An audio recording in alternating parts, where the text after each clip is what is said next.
এই যে ওনারা আবার নারী শিক্ষা এগুলো নিয়ে কথা বলেন, তো এই নারীরা শিক্ষিত আসলে করবেটা কি, মানে ওনার প্ল্যানটা কি? এই দুইটা বক্তব্য যেটা প্রমাণ করে যে জামাত ইসলামের অবস্থানটা কোথায়, এবং সেইটা বুঝতে পারাটা আমার কাছে ভোট হারানোর চাইতে অনেক বেশি গুরুত্বপূর্ণ।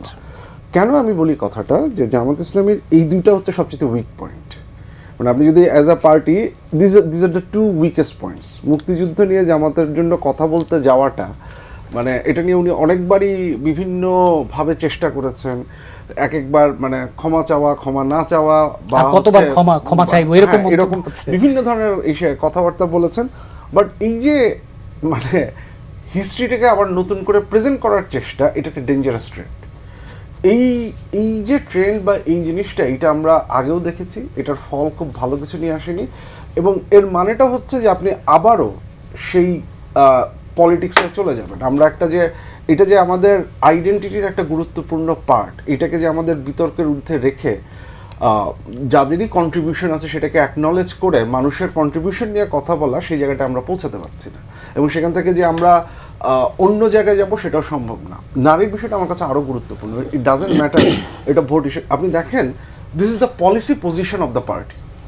এবং কেন এই পলিসি পজিশনটা ইম্পর্টেন্ট, কারণটা হচ্ছে যে আপনি যেটা বলতে পারেন যে আপনার দলের জন্য আপনি একটা পার্টিকুলার ইস্যু আপনি প্র্যাকটিস আপনি কন্টিনিউ করতে পারেন। এখন সেটা নিয়ে বলার কিছু নেই আসলে, এটা আপনার দলের অভ্যন্তরীণ ডিসিশন। বাট আপনি যখন বলেন যে দল হিসেবে আমরা এটা অ্যাকসেপ্ট করি না যে নারী লিডারশিপ পজিশনটা, অ্যান্ড দেন আপনি যদি ক্ষমতায় যান, তাহলে তো অ্যাবসলিউটলি আপনার নীতি বলি বা পলিসি ডিসিশন যেগুলো বলি, বা আপনি যে আইন কানুন বা যা পাশ করবেন, সেটার সাথে তো এটার একটা সম্পর্ক থাকবে। এবং সেইটা তো শুধুমাত্র আপনার দলের নারীদের এফেক্ট করবে তা তো না, এটা তো পুরো দেশের মানুষকে এফেক্ট করবে। এবং এইখানে আমি মানে এইখানে কত শতাংশ নারী ওনার এই বক্তব্য বা এটার সম্পর্কিত যে পলিসিগুলো হবে সেটার সাথে একমত হবে, সেই কোয়েশ্চেনটাও চলে আসবে। এবং তার চেয়েও যেটা বড় কথা, ধরেন আমি যুক্তির খাতিরে ধরে নিচ্ছি যে মেজরিটি অফ দ্য উইমেন, আমি যুক্তির খাতিরে ধরে নিচ্ছি যে মেজরিটি অফ দ্য উইমেন এই কথার সাথে একমত, যদিও আমার সেটা মনে হয় না, আমি যদি ধরেও নিই।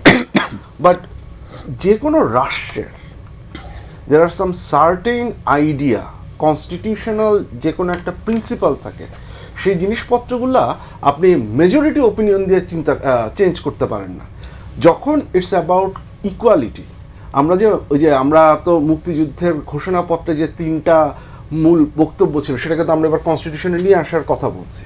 তা আপনি যখন সেখানে সমতার কথা বলছেন, আপনি যখন সেখানে সাম্যের কথা বলছেন, আপনি এমন একটা পলিসি প্রমোট করছেন যেটা সেই সমতাকে প্রশ্নের মধ্যে ফেলে দেয়। তো সেইটা তো আমার কাছে অনেক বেশি ভয়াবহ একটা কথা। এবং আরও একটা জিনিস, যে লিডারশিপের সংজ্ঞাটা কি? ন্যাশনাল লেভেল লিডারশিপ কি মানে শুধুমাত্র মানে নারী প্রধানমন্ত্রী হতে পারবেন না এই পর্যন্ত, নাকি আরও মানে নারী যদি কেউ যদি কোনো একটা বিভাগ চালান, সেটাও তো একটা নেতৃত্ব দেওয়া। কেউ যদি একটা প্রাইভেট সেক্টরে কোনো একটা অর্গানাইজেশন চালান, সেটাও নেতৃত্ব দেওয়া। রিসার্চ অর্গানাইজেশন চালাচ্ছেন, নেতৃত্ব দেওয়া। এখন কি মানে সেই নেতৃত্বগুলো আমরা বন্ধ করব? যদি না করি, তাহলে যদি আমি ধরে নিই যে একজন নারী একটা বিভাগ নেতৃত্ব দিতে পারেন, একটা রিসার্চ অর্গানাইজেশন দিতে পারেন, মাল্টিন্যাশনাল কর্পোরেশনের নেতৃত্ব দিতে পারেন, কিন্তু তিনি দেশের নেতৃত্ব দিতে পারবেন না, এই দুটো জিনিস তো একসাথে যাচ্ছেন।